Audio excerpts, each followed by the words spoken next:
ഒരു കൊച്ചു പെൺകുട്ടി തന്റെ ജീവൻ കൊണ്ട് പ്രതിഷേധിച്ചതിന്റെ മെസ്സേജ് സന്ദേശം സമൂഹം മനസ്സിലാക്കുന്നതിന്റെ ഭാഗമായി തന്നെ കർക്കശമായ നടപടി ബന്ധപ്പെട്ട അധികൃതർ ആരാണോ അവർ സ്വീകരിക്കണം. അതിന്റെ കൂടി ഭാഗമായാണല്ലോ മാനേജ്മെന്റിന് വേണ്ടി ഇത്തരം പ്രവൃത്തികൾക്ക് നേതൃത്വം നൽകിയ മാനേജർ പോലീസ് നടപടിക്ക് വിധേയനാകേണ്ടി വന്നത്. അതിന്റെ തുടർച്ചയായാണ് കമ്മ്യൂണിസ്റ്റ് പാർട്ടിയെയും ഡിവൈഎഫ്ഐയെയും പൊതുസമൂഹത്തിൽ താറടിച്ചു കാണിക്കാൻ ആളും നാദനുമില്ലാത്ത ചില പോസ്റ്ററുകൾ ഈ അങ്ങാടിയിൽ, അല്ലേ?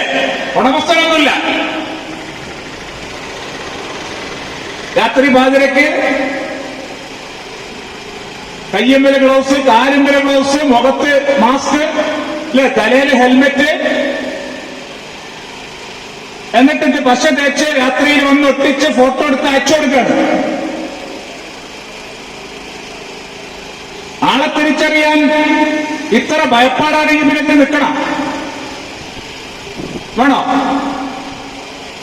ചെയ്യുന്ന പ്രവൃത്തി ശരിയാണെങ്കിൽ നിങ്ങൾ എന്തിനെങ്ങനെ ആൾമാറാട്ടം നടത്തി വരുന്നത്? ചെയ്യുന്ന പ്രവൃത്തി മാന്യതയുള്ളതാണെങ്കിൽ ആകെ മൂടിക്കെട്ടി വരണം. എനിക്കത് വന്ന് പോസ്റ്റർ ഒട്ടിക്കുന്നതിന്റെ വീഡിയോ അയച്ചു വന്നു. ഞാൻ പറഞ്ഞു, ഇങ്ങനെ വെഗനറായിട്ട് ഈ മാസ്കും പിന്നെ ഗ്ലൗസും ഒക്കെ ഇട്ട് വരുന്നതിന് പകരം ഓനൊരു കാറമ്പിപ്പയിൽ മുങ്ങിട്ട് വന്നവരുടെയെങ്കിലേ എന്നാ പിന്നെ ഒരു പേടിക്കണ്ടല്ലോ, ഇതിനെ ഒട്ടിച്ചാ പോലെ.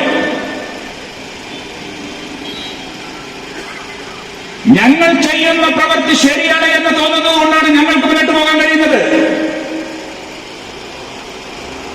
ഞങ്ങളുടെ ലക്ഷ്യവും ഞങ്ങളുടെ ഈ പ്രവൃത്തിയും ശരിയെന്നുള്ള ധാരണയുള്ളത് കൊണ്ടാണ് ഞങ്ങൾക്ക് മുന്നോട്ട് പോകാൻ കഴിയുന്നത്. വ്യക്തിപരമായ ബന്ധങ്ങൾക്കും ഇഷ്ടാനിഷ്ടങ്ങൾക്കും സുഹൃത്ബന്ധത്തിനുമെല്ലാം അതീതമാണ് ഒരു മനുഷ്യന്റെ ജീവന്റെ വില എന്ന തിരിച്ചറിവിലാണ് കമ്മ്യൂണിസ്റ്റ് പാർട്ടി പ്രതികരിച്ചത്, ഇന്നും പ്രതികരിക്കുന്നത്. ഞങ്ങളതിൽ നിന്ന് പുറകോട്ട് പോകും നിങ്ങൾ കരുതിയോ? ഞങ്ങളത് അങ്ങനെ വിട്ട് ഒരു സമരം നടത്തിയെന്ന് വിടുമെന്ന് കരുതിയോ?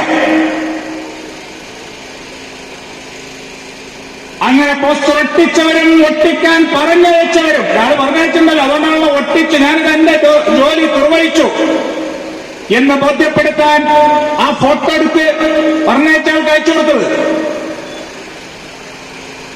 എന്തായാലും ഓന്റെ നല്ല കാലമേ ഞാൻ പറയുന്നുള്ളൂ, അത്രേ ഞാൻ പറയുന്നുള്ളൂ.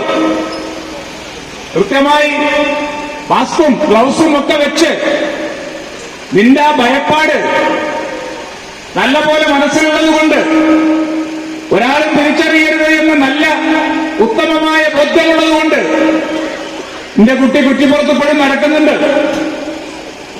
പക്ഷേ കമ്മ്യൂണിസ്റ്റ് പാർട്ടിക്കെതിരെയാണ് പോസ്റ്റർ പ്രചരണം നടത്തിയതെന്ന് മനസ്സിലുണ്ടായിക്കൊള്ളണം. മനസ്സിലായ? അത് പറഞ്ഞയച്ചവനും ഉണ്ടാവണം, ഒട്ടിച്ചവനും ഉണ്ടാവണം.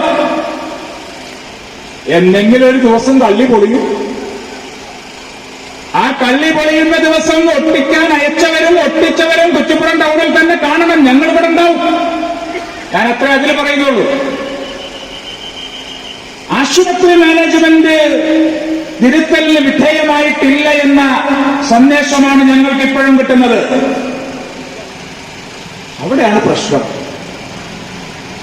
ഞങ്ങളുടെ അടുത്ത് ചിലരൊക്കെ പറഞ്ഞു, നിങ്ങൾ ഈ നാട്ടിലൊരു സ്ഥാപനം പൂട്ടിക്കാൻ ശ്രമിക്കണം. എന്താ എന്തൊരു ശൈലി ഞങ്ങൾ സ്വീകരിക്കുന്നത്? നിങ്ങൾ അല്ലെങ്കിൽ ഇങ്ങനെയാണ് കമ്മ്യൂണിസ്റ്റുകാര് നാട്ടിലൊന്നും വരാൻ സമ്മതിക്കില്ല. ഇതിനെതിരായ നിലപാട് സ്വീകരിച്ചവർ മോശക്കാർ അല്ലേ? ഇങ്ങനെ പറഞ്ഞത്.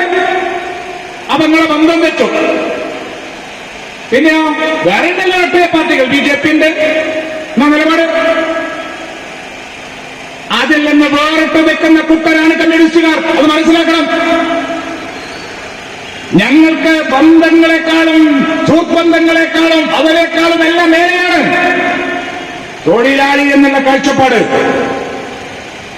ആ തൊഴിലാളി എന്നുള്ള കാഴ്ചപ്പാടിൽ നിങ്ങൾക്ക് ഉൾക്കൊള്ളാൻ കഴിയുന്നില്ലെങ്കിൽ, മാനേജ്മെന്റിന് ഉൾക്കൊള്ളാൻ കഴിയുന്നില്ലെങ്കിൽ, അവർ ഞങ്ങൾ ചൂഷണത്തിന് വിധേയമാക്കാൻ എല്ലാവരുടെ തോളിലും ഞങ്ങൾ കയ്യിട്ട് പിടിച്ച ബന്ധം ഉപയോഗിക്കുമെന്നാണെങ്കിൽ അത് നിങ്ങൾ മറ്റൊക്കെ കുട്ടിക്കോ. ഞങ്ങളതിനെ കൂട്ടണ്ട, ഞങ്ങളതിന് കൂട്ടണ്ട, കമ്മ്യൂണിസ്റ്റുകാരെ കൂട്ടണ്ട. എവിടെ നിന്ന് വന്ന് ജോലി ചെയ്യുന്നവരായാലും തൊഴിലെടുക്കുന്നില്ലേ, മാന്യമായ കൂലി കൊടുക്കണം.